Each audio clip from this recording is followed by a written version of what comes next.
বিএনপির ভারপ্রাপ্ত চেয়ারম্যান জনাব তারেক রহমান সাহেব বলেছেন যে তুমি আমার ছোট ভাই, তোমার বিষয় আমি দেখব, তখন তো উনি আমার দায়িত্ব নিয়েইছে। এমপি হয়েই যে রাজনীতি করতে হবে ব্যাপারটা এরকম না। মানুষের সেবা করার জন্য মানুষের মন থাকলেই যথেষ্ট। সেটার জন্য এমপি হওয়া লাগে না, মন্ত্রী হওয়া লাগে না, বড় নেতা হওয়া লাগে না। মানুষের মতো একজন মানুষ হলেই মানুষের সেবা যত্ন করা যায়। আমরা নেতাকর্মীরা ভালোবেসে ওনাকে অভ্যর্থনা জানাতে ঢাকা শহরে বিভিন্ন জায়গায় ব্যানার ফেস্টন করেছিলাম। বিএনপির ভারপ্রাপ্ত চেয়ারম্যান জনাব তারেক রহমান সাহেবের নির্দেশনায় এই ব্যানার ফেস্টনগুলো খুলে দেওয়া হচ্ছে। সাধারণ মানুষ যেন ঢাকা শহরের সৌন্দর্যকে উপভোগ করতে পারে সেটার দিকে তাকিয়ে উনি বলেছেন যে ঢাকা শহরে যত ব্যানার ফেস্টন আছে সব খুলে দিতে হবে। এটা উনি সব অঙ্গ সংগঠন সহ বিএনপির নেতৃবৃন্দদেরকে নির্দেশনা দিয়েছেন। তারই ধারাবাহিকতায় বিএনপির ভারপ্রাপ্ত চেয়ারম্যান জনাব তারেক রহমান সাহেবের নির্দেশেই এই ঢাকা শহরের সৌন্দর্যকে ফুটিয়ে তোলার জন্য সকল ব্যানার ফেস্টন খুলে ফেলে দেওয়া হচ্ছে। আমিও এখানে নির্বাচন করতে চেয়েছি মাগুরার 2-এ। তো বিএনপির ভারপ্রাপ্ত চেয়ারম্যান জনাব তারেক রহমান সাহেব সহ বিএনপির সকল নীতি নির্ধারণের ফর্ম এটা সিদ্ধান্ত নিয়েছে আরেকজন প্রার্থীকে বাবুনি দারাই চৌধুরীকে মনোনয়ন দিয়েছে।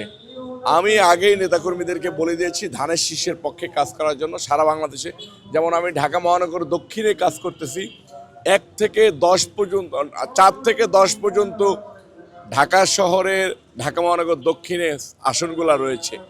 সেসব আসনে আমি ধানের শীষের পক্ষে কাজ করতেছি। আমার এলাকার মানুষকে আমি ধানের শীষের পক্ষে কাজ করতে বলেছি।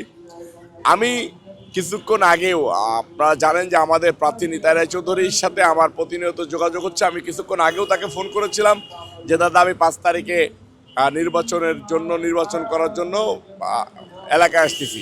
তো যেহেতু ওইখানে একজন স্বতন্ত্র প্রার্থী ছিল, স্বতন্ত্র প্রার্থী উঠে যাওয়ার পরে নিতাই রায় চৌধুরী মনে করতেছে যে তাহলে তো আর কোনো সমস্যা নেই।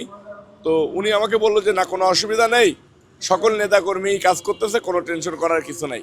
আমি তারপরেও যাচ্ছি যে নেতাকর্মীদেরকে উদ্বুদ্ধ করি দলকে সুসংগঠিত রাখার জন্য নেতাকর্মীরা যেন এক জায়গায় থাকে, একরকম ঐক্যবদ্ধ থাকে, জিয়া পরিবারের প্রতি আস্থা রাখে, সেটাকে ঠিক রাখার জন্য 5 তারিখে মাগুরাতে যাচ্ছি। ইনশাল্লাহ নেতাকর্মীদের সাথে বসবো, কুশল বিনিময় করব। ওটা আমার জন্মভূমি, ওটা আমার মাটি, আমি তো এখানে প্রতিনিয়ত যাবই। মনোনয়ন চাওয়া না চাওয়ার বিষয় হচ্ছে, মনোনয়ন চেয়েছি পাই নাই, এটাতে স্বাভাবিকভাবেই প্রথম কষ্ট থাকে।